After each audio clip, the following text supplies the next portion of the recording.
हमारे परम पूज्य श्री ब्रह्मलीन राजेश्वरानंद जी महाराज का ये सुंदर सा भाव था। मैंने कहीं पढ़ा था एक बार, हमारी बिहार में कथा हो रही थी तो किसी ने बताया वो भाव, तो बड़ा सुंदर है कि कौल भील खड़े हो गए राम जी के पास, क्योंकि नज़दीक ज़्यादा जा नहीं सकते, कहीं डांट दें, पर भगवान का सुंदर स्वरूप, स्वभाव, मुस्कुराहट ने उनके मन को ललायित कर लिया है कि सब के सब आ गए हैं। राम जी के पास बैठ कर के कहते हैं, अपना परिचय बताते हैं। राजा बाबू हौवा रहुआ, हौवा माने यहाँ, रहुआ माने रहिए। भगवान को कहते राजा बाबू, आप राजा हैं। राजा बाबू हौवा रहुआ, हम बनवासी कौल, हम बनवासी कौल भील के बिटुआ रहुआ। हम कौल भील बनवासियों के बेटे हैं, हमको कुछ आता जाता नहीं है, पर आप यहीं रहिए, हमारा हाथ जोड़कर प्रार्थना है। राजा बाबू हौवा रहुआ, राजा बाबू हौवा रहुआ। आज कहते हैं प्रभु हमसे कुछ बनेगा नहीं, आप तो राजमहलों में रहने वाले, हमने सुना है आप बहुत बड़े राजा के पुत्र हैं, हम तो बनवासी, हम पे कुछ है नहीं। हम बनवासी लोग नहीं बनी तोहरा जोग, हम बनवासी लोग नहीं बनी तोहरा जोग। हम बनवासी लोग हैं, आपके काबिल नहीं हैं, आपके करीब नहीं आ सकते, आपके योग्य नहीं, हमने कुछ अच्छे कार्य नहीं किए, कोई तपस्या नहीं की। पर पूछा क्यों आए हो, तो कहा आने की वजह है मन रीझ गईला हो,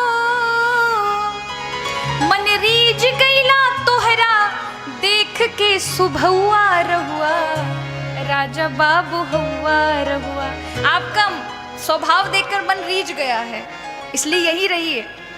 फिर कहते प्रभु हमारे पास तो कुछ नहीं, भर भर के टोकरे फल और कंद के लेकर आते, सामने रख देते हैं और कहते हैं का खिलाई का पिलाई का असनी लगाई। क्या खिलाएं क्या पिलाएं क्या आसन लगाएं, क्या खिलाई का पिलाई का ये आसन लगाई। हम निक धन हो, हम निक धन फल फूल और पतुआ रहुआ।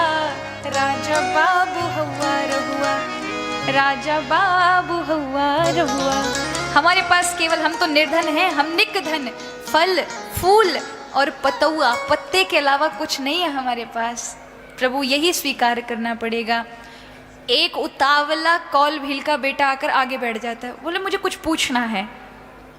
कहा राम जी ने उनकी भाषा, बोले क्या पूछना है, बोले तुम्हारे माँ बाप हैं, तो क्या कहा कोई तोरा घर माते माई बाबू बाकी ना, कोई तोरा घर माते माई बाबू बाकी ना।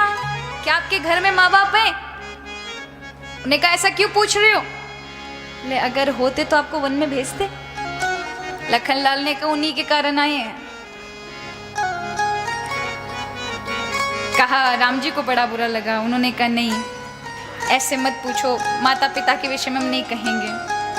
बोले क्यों पूछा ऐसा, बोले हमें ऐसा इसलिए लगा तपसी के बीच तोहरा, तपसी के बीच तोहरा लागता बनौआ रहुआ।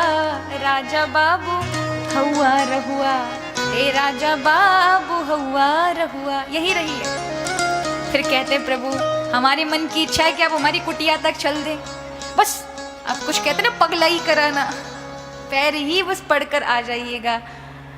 कहते हैं चलो हमरा घरेरा, चलो हमरा घरेरा, चलवा की ना किछु का। चलोगे कि नहीं? अब आदिवासियों की तुम्हारा थोड़ी सी, अब पहले बोला नरमाई से क्या हमारे चलो हमरा घरेरा, और जब प्रभु का कोई जवाब नहीं आया तो फिर उनके पास आकर चलवा की ना किछु का, चलोगे कि नहीं चलोगे। लखनलाल को बहुत बुरा लगा, ये कैसी बात है, तेवर दिखा रहे हो।